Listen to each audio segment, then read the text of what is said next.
So we are back with Coffee on the Porch with Olaf. And today I want to talk to you about being alone. So we hear a lot about the importance of community and loneliness and things like that. And this is a take that I haven't heard a lot about, but it's something I experienced. And I'm going to see if you experienced it too, and I'll tell you my take on it. And that is specifically for people who are in periods of change or have made choices in life that could be good choices, but means that they are more isolated from people. Like maybe you're leaving a belief system, or maybe you're leaving a dysfunctional family or something like that. And what big change can do, especially when you're leaving something like that, is that you are alone and you can feel alone, and it can feel very isolating and like you're the only one, and that maybe you're doing it wrong because you've made this choice to, leave the group. And that's a really normal feeling. First, I just want to normalize how not weird it is to make a very bold, courageous, positive choice for yourself to leave a bad situation and then have this backlash feeling of like, oh, what have I done? It feels dangerous out here. And that's because our biology as humans, we are social creatures. This is something I've talked about before that I didn't really get until maybe the pandemic. I just thought, I didn't need a lot of social interactions, and I didn't understand this whole, pull towards community. And I thought I very much scoffed at it. I didn't understand people who are really extroverted. And it wasn't until about 5 months in the pandemic when I was having all these weird behaviors that I didn't understand. And my friend, I called her, I was like, I just feel weird. And I've never experienced this before. I don't know what's going on. I'm having all of these urges to get on a dating app. And I was like, I don't even want to do that. That's not even part of my plan.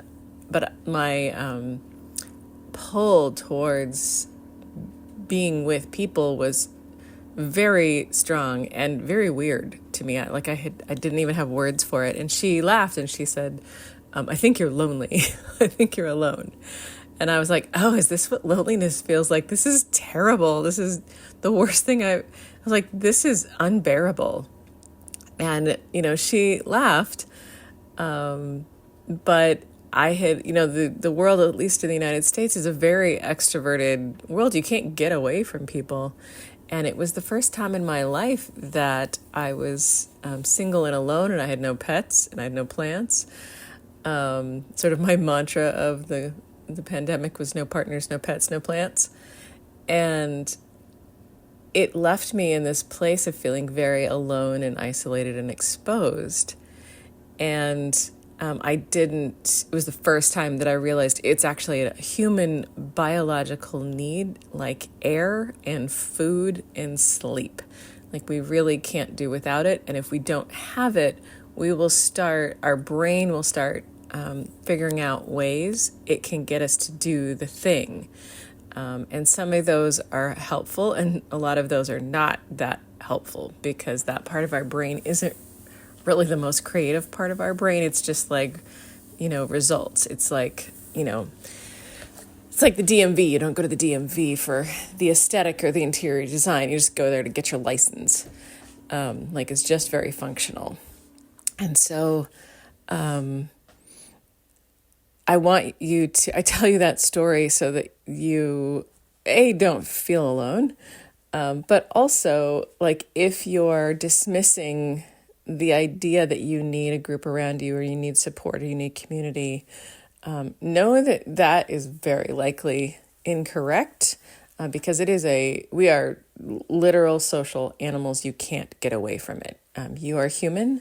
So unless you are AI or a robot or something like that, this also applies to you. No matter how introverted or hermited a person you are, you still benefit and thrive and need support. So when you make those big decisions, you've left an abusive marriage, you've left a restrictive belief system, you've moved across the country, you relocated to, another country all the way across the world, the feeling of being alone can actually feel dangerous and feel like you've made a mistake. So, and that is just your old primal brain trying to keep you safe. So it's not necessarily accurate that you are in danger or that especially that you've made a mistake. You could have made the most courageous decision you've ever made in your life. But this part of our biology will have you second guessing your choices. So that's sort of the first thing I want to talk about, just validating that, yep, that feeling is real. You're not weird. That's part of our programming. We can't get away from it. The second is the thing that I experienced that, kind of once I had hit that realization, and even before that, I had said things like, I feel really alone. I feel really isolated. And the response I would get from most people was, oh, but you're not alone. Like, everybody's around you. Everybody loves you. Everybody supports you. Like, we love you. It's fine. Like, you're not really alone. And that was really confusing because pre-pandemic, there were people around everywhere. And I wasn't technically alone. But I sure did feel that way because I had left a big belief system, a very, that encompassed all my friends and family, and leaving it meant I left absolutely everything that I had known and grown up with. I have left an abusive marriage. I have that, which means you lose all of your friends typically, as the woman, especially. And maybe that's not so gendered, but it sure was in my case. And it felt very isolating and alone. Even when I did things like get promoted into better jobs, I felt isolated because, I wasn't part of the, crew anymore. Now I was the boss, and it felt really isolating, and it made me wonder, did I even make the right choice? And so I understand this feeling of making big, bold, courageous choices that are in your best interest and it feeling terrible. And you feeling alone.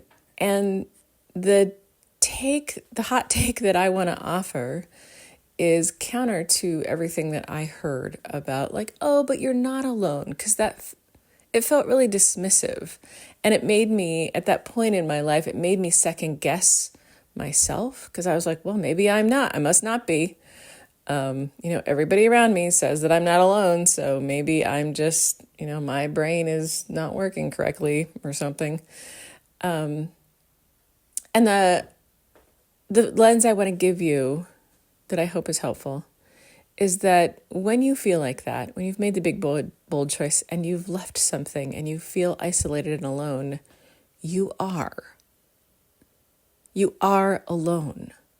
Like, you are isolated. Your feeling of loneliness or of being exposed or vulnerable is true.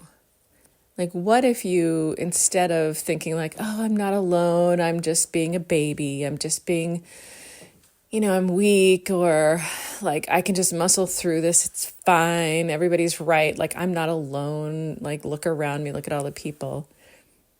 And instead, you turn around and look at the situation and you're like, yeah, I am alone. I am alone in this. I don't have support. I don't have a community around me, because if I did, I wouldn't feel like this. If I had, and if there are people around you who are saying like, oh, you're not alone, but you still feel alone, what if you're right? What if there are just people around you, but they're not actually the support you need? What if they're not actually the people that you need in that situation? What if, they're physically present, but they're not emotionally, present? Like, you can be inside. A lot of people have had this experience. I know I certainly have. You can be inside of a relationship. So you are literally surrounded by somebody all the time. You live with them. You're friends with you have mutual friends, like you literally aren't alone, even physically in your own home, but you feel alone and you feel isolated. What if you validate yourself and honor that maybe you're right and trust yourself that you are alone? Because if you weren't alone and you weren't isolated, you wouldn't feel that way. I think that feeling of support is something that we can, if we learn to trust it, can be really helpful. And here's why I think this lens is so crucial and so important, and at least why it was so helpful to me when I finally stopped believing the people around me that I wasn't alone, which honestly felt a little bit like gaslighting. I don't think that they were, consciously trying to manipulate. That's just what our culture says, that we just all repeat that. We're like, oh, no, that's not true. But if it is, if you are alone, then you understand what problem you're trying to solve. It becomes a math equation. It becomes facts. It becomes data, information. If you were doing research on it, you would say like, oh, here's the missing link. She's alone. That's the problem. Now that's the problem we start solving. So when we are willing to step back and look at the facts of the situation and go, oh, yeah, I am alone, actually. I feel alone because I am alone and I can trust what I feel, in this situation.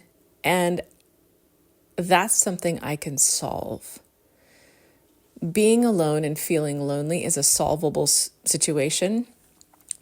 It might not be as helpful, not that you're wrong, but it might not be as helpful to blame all the people around you for not supporting you.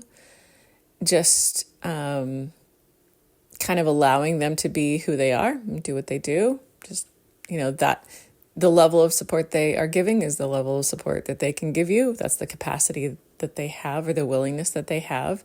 You might be close enough to people to express, I feel alone. And they might, if they aren't one who's like, oh, but you're not alone. And they really take some self-reflection and think like, oh yeah, like I don't text her. I don't show up for her. I didn't go to her kid's birthday party. I didn't, remember her birthday. Like I didn't, make sure that she was okay. I just sort of assumed she was fine because she looks fine. She looks strong. She's always, independent and resilient and doesn't want help.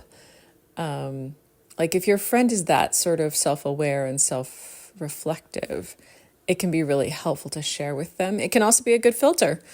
Tell the people around you that's how you feel. See what they say. See what they do. And I would really emphasize that. See what they do. Because words are helpful. But action is really what tells you what people are about, what they're really committed to. So first, just to recap, and then we'll wrap this up. First, to recap, if you're feeling alone and you're feeling lonely, just trust yourself. What if you are? You are. You are alone. You are isolated. You are by yourself in this. And that feels terrible because you're a human and we're not designed for that for very long. If that's true and that's the problem you're trying to solve, then what steps can you take to close the gap? Maybe you need new friends. Maybe you need, maybe you need to talk to your partner. Maybe you need a different partner. Maybe you need a different total, maybe your friends and your partner are completely fine, but like maybe you're starting a new business and you're not getting the support that you need and you feel very isolated and alone because your friends don't understand and your family doesn't understand, your partner doesn't understand because none of them are doing this. Maybe you need to find a group of people of entrepreneurs or small business owners or people like you that do understand and do get it and become involved in that. Maybe you need to just join some sort of extracurricular group, a sports group, an arts group, theater, drama, choir, rugby, soccer, whatever, knitting circle where you are getting the type of support that you need. And especially if you are working on a dream or trying to recreate your life, getting around a group.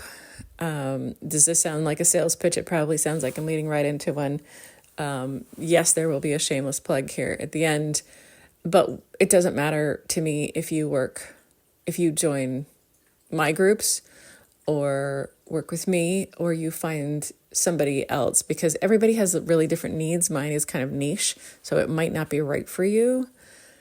But regardless of how you or what group you join or how you've closed this gap, maybe you just need one walking friend that you feel supported by that just happens to be a really good listener, or isn't a person who is like, oh, that's not possible, dreams aren't possible, the friend that you can hike with and they're like, yeah, awesome, I love this idea, like, what's your next step, how do I support you? Or even if they just listen and they're not doing crawling into the business and helping you, but that they believe in you. That they'll share your successes, things like that. So it can look really different. It can, be a knitting group where you're like, I've always wanted to learn to knit and I feel really alone because nobody around me thinks knitting is cool. And so you join a knitting group, whether it's online or in person. As human beings, in person is sometimes better. Logistically, online is easier. Because you have more access to more people and it's more likely you find a group that resonates with you. But whether you're finding like a knitting group or a business support group or, somebody who's been through a divorce, somebody who's deconstructed their belief system, somebody who's left a religion, somebody who's left, a family system, even if just like you're in therapy and you're like, I feel alone, I'm the only person I know that's in therapy and it makes me feel like there's something wrong with me, instead of the idea that I'm getting the support that I need to thrive. Finding other people who have been in therapy or go to therapy can be wildly healing and supportive and can solve the problem, the honest, real problem that you're feeling that you are alone. So I just want to leave you with that. It doesn't sound like it's a big, fancy, complicated hot take, but just if you are feeling alone and you are feeling isolated, trust yourself that you are. You are alone, because then you can identify what problem you need to solve and start closing that gap. Of course, if you'd like to join my groups, I would love to have you if it's a good fit and it's the right place for you. If not, I just really encourage you to keep an open mind that there is a place for you. There are people who do understand your situation and who want to support you, even if it doesn't feel like it right now. So I hope that's helpful. I'll talk to you soon.